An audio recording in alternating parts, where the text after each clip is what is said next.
देखिए प्रश्नावली 7.2 का क्वेश्चन नंबर हम 5 करते हैं। देखो कह रहा है कॉस इनवर्स -1/2।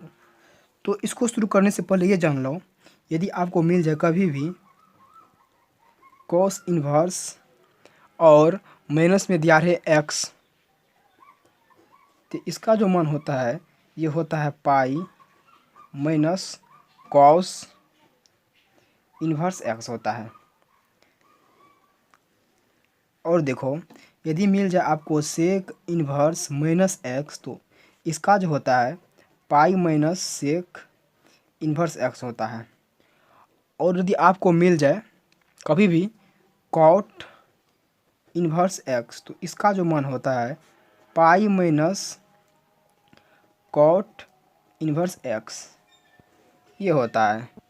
तो देखो यहाँ पर क्या है कॉस इनवर्स -1/2। तो इसका हम क्या करेंगे, इसको लिखेंगे हम पाई माइनस कॉस इनवर्स 1/2।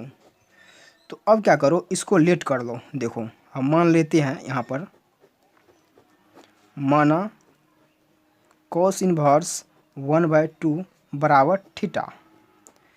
तो यहाँ पर देखो 1/2 बराबर, इसको भी जो इधर से क्या हो जाएगा कॉस थीटा होगा। अब देखो इसमें करो क्या, देखो कॉस थीटा बराबर, देखो कॉस कितना का ये मान 1/2 है, कॉस जो है 60 का मान है, तो कॉस 60 को हम लिख सकते हैं π/3। अब देखो ये कॉस कैंसिल होगा, तो यहाँ पर थीटा बराबर कितना निकलेगा π/3 निकलेगा ना। तो अब देखो हमने क्या माना था कॉस इनवर्स 1/2 बराबर थीटा, तो हम क्या करेंगे यहाँ पर इसका मान जो थीटा का मान यहाँ पर पुट करेंगे। देखो तो पाई माइनस क्या हो जाएगा π/3। तो अब क्या करो इसका एलसीएम लो, इसका 3 होगा, 3 पाई माइनस पाई, तो ये होगा 2π/3। कॉस इन्वर्स का जो होता है परिसर मतलब रेंज जो होता है वो 0 से पाई होता है। और देखो 0 से पाई के अंदर में ये है ना। तो इस तरीके से इसका आंसर है। देखिए क्वेश्चन नंबर 6 है, कह रहा है tan इनवर्स -1। तो इसको क्या करते हैं हम सॉल्व करते हैं। देखो इसको लेट कर लो, माना tan इनवर्स 1 बराबर थीटा, तो यहाँ पर -1 बराबर हो जाएगा tan थीटा। तो देखो tan जो होता है tan π/4 होता है ना, 10 π/4 45 का मान इतना होता है। और यहाँ पर tan थीटा, तो देखो ये और कैंसिल होगा, तो यहाँ पर थीटा का मान क्या हो जाएगा माइनस का π/4 होगा ना। tan इनवर्स का जो होता है रेंज वो होता है -π/2 से π/2 के बीच, ये होता है ना। अब देखो ये क्या आ रहा है उसके बीच में आ रहा है ना π/2, सॉरी π/4 आ रहा है बीच में। देखो ये क्या होता है -90 से 90, और ये क्या है 45 है माइनस का, तो इसका बीच में आ रहा है, तो इसका आंसर ये होगा। देखिए क्वेश्चन नंबर 7 है, कह रहा है सेक इनवर्स 2/√3, इसका करना है इंटीग्रेशन। तो इसमें क्या करो, देखो इसको मान लेते हैं सेक इनवर्स 2/√3 बराबर थीटा। तो यहाँ पर देखो 2/√3 बराबर सेक थीटा होगा। तो देखो कितना का ये मान इतना है, देखो सेक जो होता है सेक π/6 मतलब 30, उसका मान होता है 2/√3। तो यहाँ पर सेक थीटा, तो सेक से कैंसिल होगा, तो यहाँ पर थीटा बराबर हो जाएगा π/6, इतना होगा ना। अब देखो यहाँ पर थीटा बराबर कितना आया है π/6, इतना आया है ना। अब चेक कर लो ये से इसके बीच में है या नहीं है। देखो हम चेक करते हैं सेक इन्वर्स का जो मान होता है, चूँकि सेक इन्वर्स का जो होता है वो होता है 0 से पाई, 0 से पाई होता है ना, और इसमें बस 90 छोड़कर होता है, 90 छोड़कर। देखो इसके बीच आ रहा है, ये 0 से पाई, ये क्या है ना 30 का मान, तो 0 से पाई के अंदर आ रहा है, तो इसका आंसर होगा पाई/6। देखिए क्वेश्चन नंबर 8 है कोट इनवर्स √3, तो इसको हम सोल्व करते हैं। माना थीटा बराबर या इतना बराबर मान लो, कुछ भी मान लो, कोट इनवर्स 3। देखो इतना बराबर भी हम इसको मान सकते हैं और इतना बराबर भी इसको मान सकते हैं, बराबर यह है। यहाँ पर कुछ भी मान सकते हैं, एक्स वाई जेड कुछ भी, टी कुछ भी।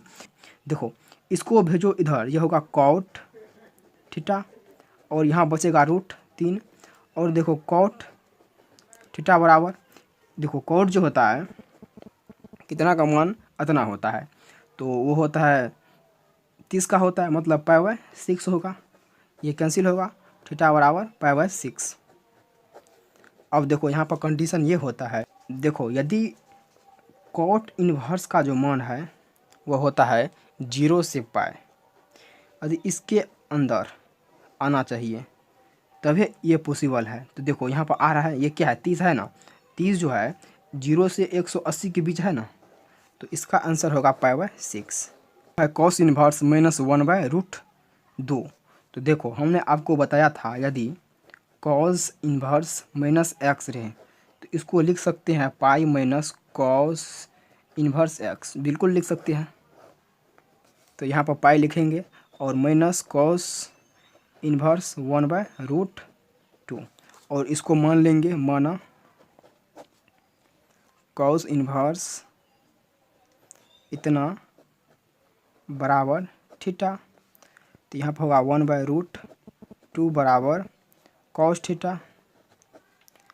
अब देखो यहाँ पर कॉस जो होता है, कॉस कितना का मान 1/√2 होता है, तो कॉस जो होता है पाई/4, मतलब 45 का मान होता है ना, तो ये कैंसिल होगा, मतलब पाई/4 जो होगा थीटा, तो यहाँ पर थीटा बराबर पाई/4।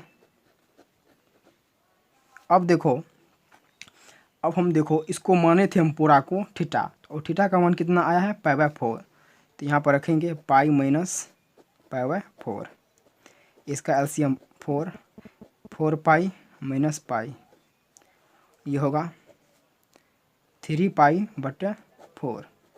देखो अब देखो यहाँ पर कॉस इनवर्स का जो होता है रेंज वो होता है 0 से पाई होता है।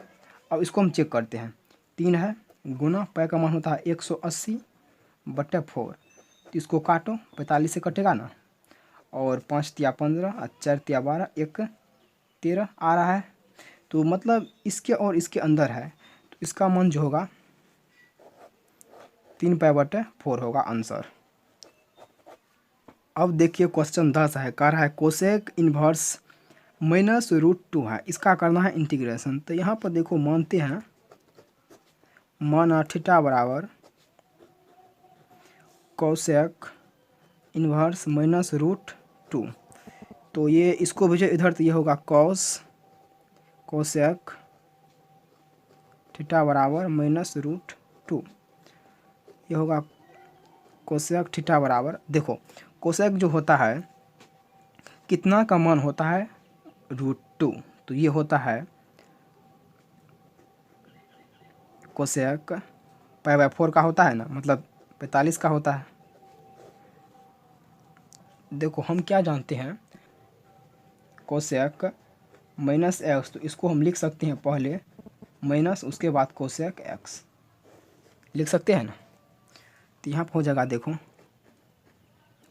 कोसेक थीटा बराबर माइनस कोसेक पाई/4, तो ये कैंसिल होगा, थीटा बराबर निकलेगा माइनस का पाई/4। अब देखो चेक करो, ये देखो यहाँ पर देखो कोसेक, इसका जो होता है परिसर यानी कि मुख्य शाखा जिसको हम बोलते हैं, जिसको अंग्रेजी में बोलते हैं रेंज, वो होता है -90 से 90 +90, और इसमें बस 0 को छोड़कर होता है। तो देखो ये क्या है पाई/4, मतलब 45 है माइनस का, और इसके अंदर आता है बिल्कुल आता है, तो इसका मान होगा -पाई/4। ये इस क्वेश्चन का आंसर है।